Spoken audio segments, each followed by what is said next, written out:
시청자 여러분 안녕하십니까? 상쾌한 아침입니다. 문재인 정권이 조국과 조국의 가족을 분리시키려는 꼼수를 쓰고 있습니다. 결론적으로 이런 꼼수는 통하지 않을 것입니다. 천하 대세가 흔들리고 하늘이 무너져 내리는데, 그래서 석조 건물들이 와르르 무너지는데 나무 기둥 몇 개를 붙잡고 이것을 떠받치려고 하는 이 불쌍한 정권. 제가 왜 이 시도가 잘못됐으며 이것이 얼마나 자기 모순이며 결국은 시청자 여러분, 한국갤럽의 여론조사에서도 조국에 대해서 반대하는 의견이 찬성의 더블 스코어 이상으로 나타났습니다. 5% 내지 10%의 거품을 제외하면 더블 스코어가 아니라 3배 내지 4배로 많은 의견이 조국에 대해서 반대하고 있는 것입니다.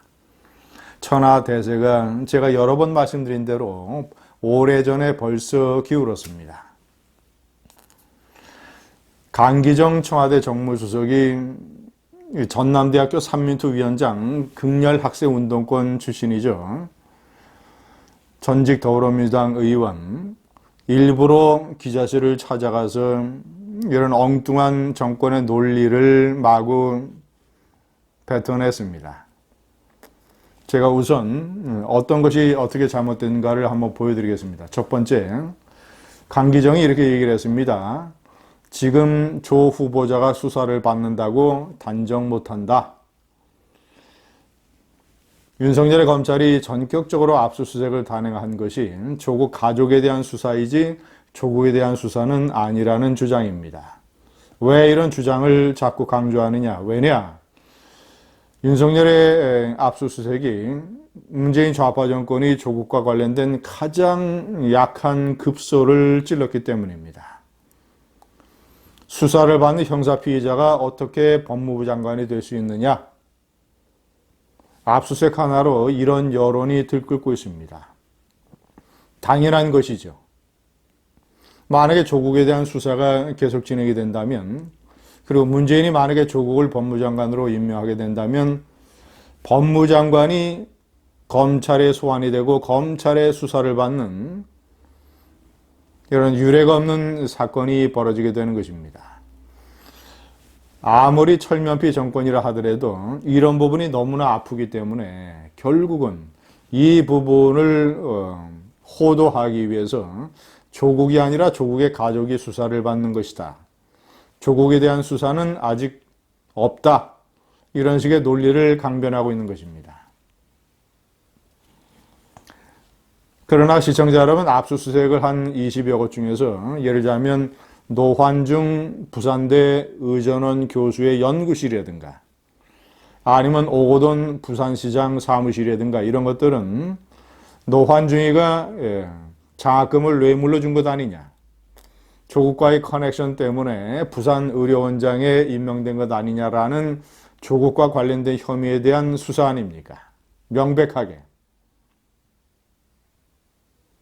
그리고 앞으로 진행 결과에 따라서 이 묻지마 펀드, 74억을 약정한 묻지마 펀드가 투자한 내역에 조국이 공직자로서 얻은 어떤 정보가 활용됐는지 여부, 이런 것도 당연히 수사 대상이 되는 것이고, 그리고 조국이 이 조국 딸의 논문 사기, 단국대학교의 장영표 교수가 저지른 이 논문 사기를 조국이 알았느냐, 아니면 조국 부부가, 저는 조국이 당연히 알았을 거라고 생각합니다. 조국 부부가 이것을 사주하는 데에 얼마나 관여됐는가, 모두가 다 수사 대상 아닙니까? 두 번째, 강기정이가 직접 주도적으로 제기한 문제는 검찰이 피의 사실을 공표하는 죄를 저지르고 있다는 것입니다. 이 노환중 교수가 자신이 문재인의 주치의에 강대환 교수가 임명되는 데에 이력을 담당했다고 자신이 만든 문건, 이 문건이 언론에 보도된 걸 가지고 이 피의 사실 공표라고 길길이 이 정권이 뛰고 있습니다. 그러나 시청자 여러분, 이 피의사실 공표에 관해서는 여러 가지 신중한 점을 우리가 살펴봐야 됩니다. 첫 번째는 이것이 일단 검찰은 부인하고 있습니다. 검찰과 관련이 없다라고 부인하고 있습니다. 때문에 이것이 어떤 경로로 보도가 됐는가를 우리가 따져봐야 되고, 이 정권은 피의사실 공표죄에 운운할 자격이 없는 정권입니다. 최순실 수사, 적폐 수사, 이런 수사가 진행될 당시에 각종 최순실이 이권에 개입했다, 뭐 돈을 받았다, 박근혜 대통령이 최순실을 통해서 미용 시술을 소개받았다, 뭐 이런 것들, 각종 이런 이 피의 사실이 얼마나 검찰에서 흘러나왔습니까?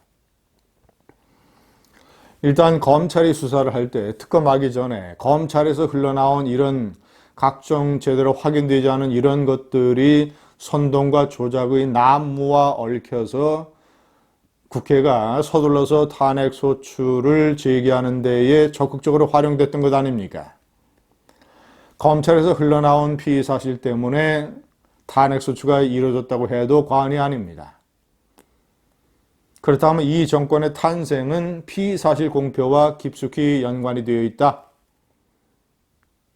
그런데 노안종 문건을 수사하라고 윤석열이대로 조국의 수사팀을 수사하라는 이런 압박을 넣고 있습니다. 세 번째, 피의 사실 공표에 대해서 조국 자체가 이런 식의 얘기를 했습니다. 2011년에 어떤 사람의 글을 리트윗한 것인데 이렇게 얘기를 했습니다. 피의사실 공표도 정당한 언론의 자유 범위 안에 있으면 위법성이 조각되어 불벌이다. 조각이라고 하는 것은 성립되지 않는다는 뜻이죠. 조국이 저렇게 얘기해놓고 조국이 내로남불식으로 얘기한 것은 모아놓으면 책 한 권이 됩니다. 근데 그 중에 하나가 저런 피의사실 공표에 관한 조국의 언급입니다.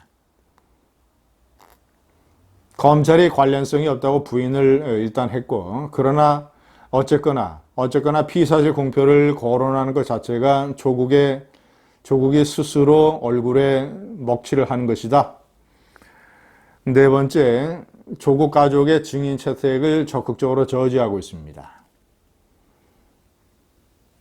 시청자 여러분, 조국과 조국 가족을 분리하는 것, 이 여당은 이것이 조국의 청문회지 조국 가족의 청문회가 아니다라는 주장을 펴고 있습니다. 그러나 시청자 여러분, 이 모든 공직자들은 수신제가 치고 평천하에 엄정한 구속을 받습니다.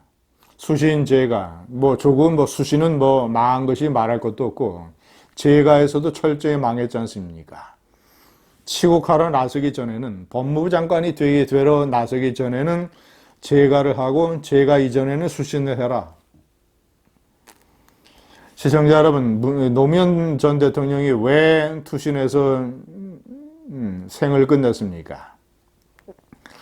이 내막을 누구보다도 잘 알고 있는 사람이 문재인입니다. 최도슬 총무비서관이 서울에 가서 검찰 수사를 받고 내려왔는데 바로 노무현 대통령에게 보고하지 아니하고 권양숙 여사 방에 들어갔다. 그래서 이상해서 노무현 대통령이 권양숙 여사 방에 갔더니 권 여사가 엉엉 울고 있더라. 내막인즉슨 최도슬이가 서울의 검찰에 가서 들은 얘기를 전해줬다. 박연차가 돈을 줬다는 사실을 검찰에서 풀었다고 합니다. 이 한마디, 이 청천벽력 같은 한마디에 권양숙은 하늘이 무너지는 것을 느끼고 엉엉 울고 있었고, 노무현 대통령은 그 진상을 얘기 듣고는 권양숙과 심하게 다퉜다고 합니다. 그리고 나서는 노무현이 유서에 쓴 그대로 일이 진행이 됐습니다.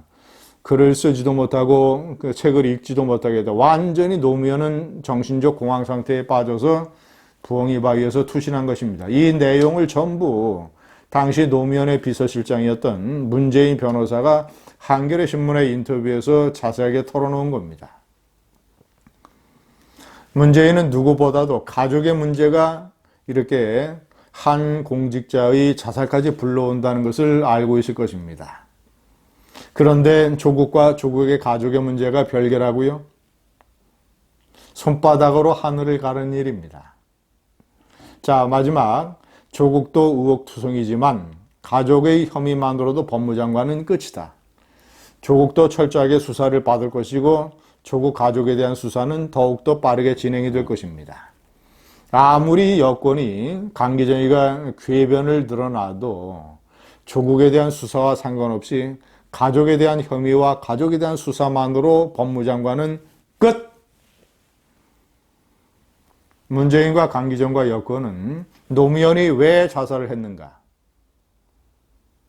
가족이 640만 달러를 받은 사실, 가족의 문제로 자살했다는 것을 잊어서는 안 됩니다.